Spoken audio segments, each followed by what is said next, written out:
मुक़द्दस पौलुस रसूल का पहला ख़त करंथियों के नाम, उसका पहला बाब।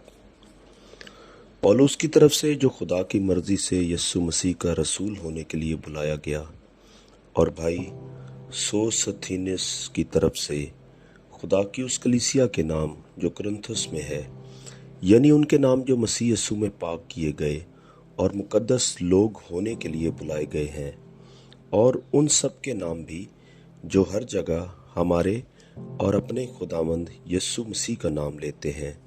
हमारे बाप खुदा और खुदावंद यीशु मसीह की तरफ से तुम्हें फजल और इत्मीनान हासिल होता रहे।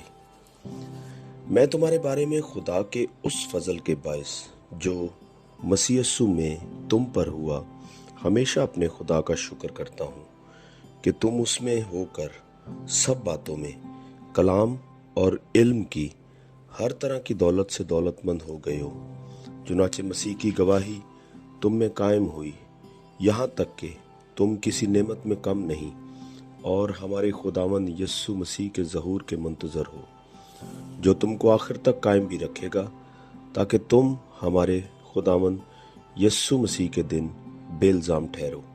खुदा सच्चा है, जिसने तुम्हें अपने बेटे हमारे खुदावंद यीशु मसीह की शराकत के लिए बुलाया है। अब ए भाइयों, यीशु मसीह जो हमारा खुदावंद है, उसके नाम के वसीला से मैं तुमसे इल्तमास करता हूँ कि सब एक ही बात कहो और तुम में तफरके ना हो, बल्कि बाहम यकदिल और यक राय होकर कामिल बने रहो। क्योंकि ए भाइयों, तुम्हारी निस्बत मुझे खलवे के लोगों घर वालों से मालूम हुआ कि तुम में झगड़े हो रहे हैं। मेरा ये मतलब है कि तुम में से कोई तो अपने आप को पौलुस का कहता है, कोई अपुल्लोस का, कोई कैफा का, कोई मसीह का। क्या मसीह बट गया?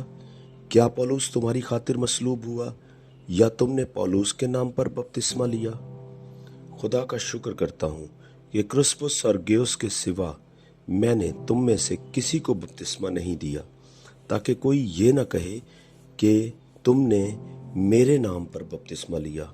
हाँ, स्तिफनास के ख़ानदान को भी मैंने बपतिस्मा दिया, बाकी नहीं जानता कि मैंने किसी और को बपतिस्मा दिया हो, क्योंकि मसीह ने मुझे बपतिस्मा देने को नहीं भेजा, बल्कि खुशखबरी सुनाने को, और वो भी कलाम की हिकमत से नहीं, ताकि मसीह की सलीब बेतासीर ना हो। क्योंकि सलीब का पैगाम हलाक होने वालों के नज़दीक तो बेवकूफ़ी है, मगर हम नजात पाने वालों के नज़दीक खुदा की कुदरत है।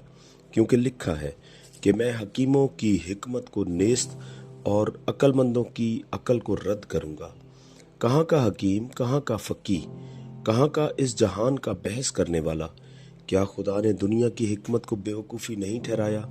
इसलिए कि जब खुदा की हिकमत के मुताबिक दुनिया ने अपनी हिकमत से खुदा को ना जाना, तो खुदा को ये पसंद आया कि इस मनादी की बेवकूफ़ी के वसीला से ईमान लाने वालों को नजात दे।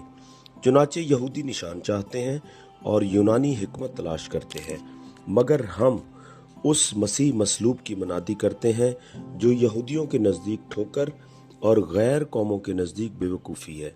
लेकिन जो बुलाए हुए हैं, यहूदी हों या यूनानी, उनके नज़दीक मसीह खुदा की कुदरत और खुदा की हिकमत है।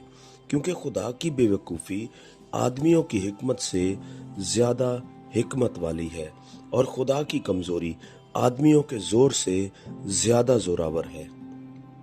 ए भाइयों, अपने बुलाए जाने पर तो निगाह करो कि जिस्म के लिहाज से तो बहुत से हकीम, बहुत से इख्तियार वाले, बहुत से शराफ नहीं बुलाए गए, बल्कि खुदा ने दुनिया के बेवकूफ़ों को चुन लिया कि हकीमों को शर्मिंदा करे, और खुदा ने दुनिया के कमज़ोरों को चुन लिया कि ज़ोरावरों को शर्मिंदा करे, और खुदा ने दुनिया के कमीनों और हकीरों को, बल्कि बेवजूदों को चुन लिया कि मौजूदों को नेस्त करे, ताकि कोई बशर खुदा के सामने फ़ख्र न करे।